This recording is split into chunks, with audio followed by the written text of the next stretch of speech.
Quer fazer um urso igual esse? Fica aí que eu vou te ensinar. Primeiramente, aí a quantidade de agulha. Vou usar umas 5 RL para fazer a estrutura. Começando aí a marcação na parte de baixo do trabalho. Fazendo toda a marcação. Fazer aí toda a textura também, né? Toda a marcação de textura. Lembrando que IRL é muito importante.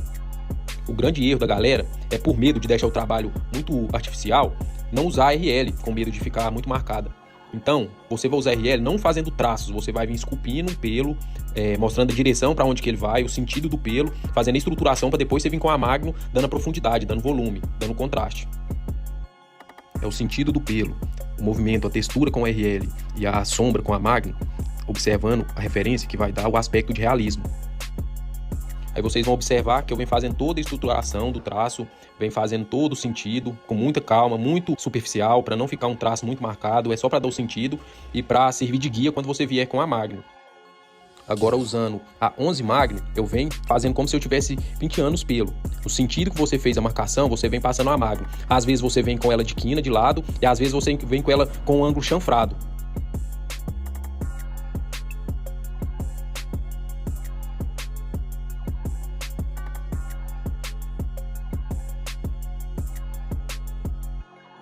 Tanto para fazer a estruturação aí com a 5RL, tanto para fazer o volume e a sombra com a Magnum, eu usei a tinta diluída, não usei preto puro.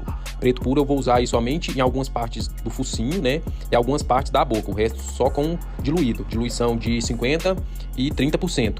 Eu gosto de usar uma gotinha de branco em cada batoque diluído. Lembrando sempre de respeitar e observar a referência. Não esqueça, vai fazendo automático para você não criar sombra onde não tem.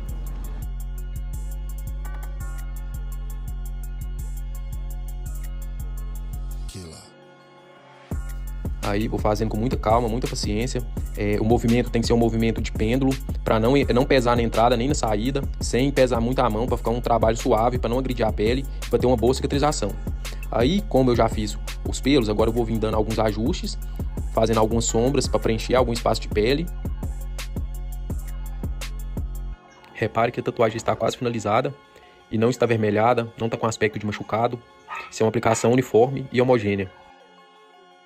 Outra dúvida muito comum é sobre a velocidade da mão e a voltagem da máquina. Isso aí vai de acordo. Se você usa uma voltagem mais alta, você tem que usar a mão mais rápida. Se você usa uma voltagem mais baixa, aí você vai usar movimentos mais lentos, né? A mão mais devagar. Uma dica de ouro aí, ó, para ter uma sombra homogênea. Sempre tente fazer um movimento completo. Se fazer movimento curto, numa área grande, a sombra vai ficar manchada. Agora, se você fizer movimentos longos e diretos, sua sombra vai ficar lisa e homogênea.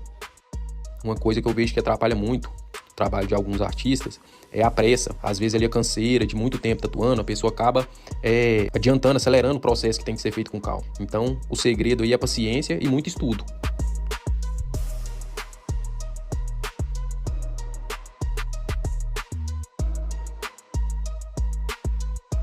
Outro problema bem comum é a hora de fazer o fundo. Você já está cansado, você escovar, você fazer ele com pressa, não respeitando as passadas, respeitando a pigmentação da pele, aí fica um trabalho muito manchado. Às vezes você é um trabalho bonito, bem executado, porém com o fundo todo chapiscado, como se a pessoa tivesse feito ali sem prestar atenção.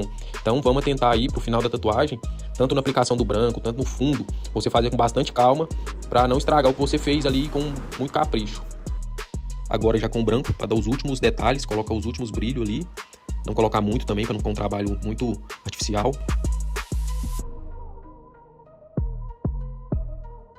Uma dica para usar o branco aí, ó, eu gosto de usar 2 batoques. Eu uso um branco puro e um branco 50%. Aí nas partes que não é brilho extremo, eu uso o branco diluído. Aí quando é um brilho que eu quero mais destacado, eu uso o branco puro.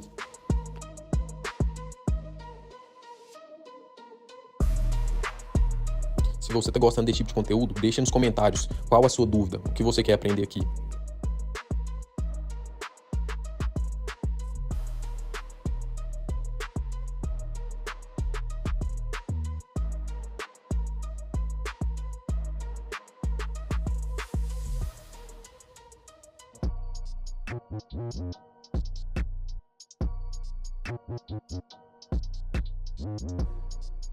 Se você está curtindo esse tipo de conteúdo, se inscreve no canal, deixa um comentário, curte e compartilha.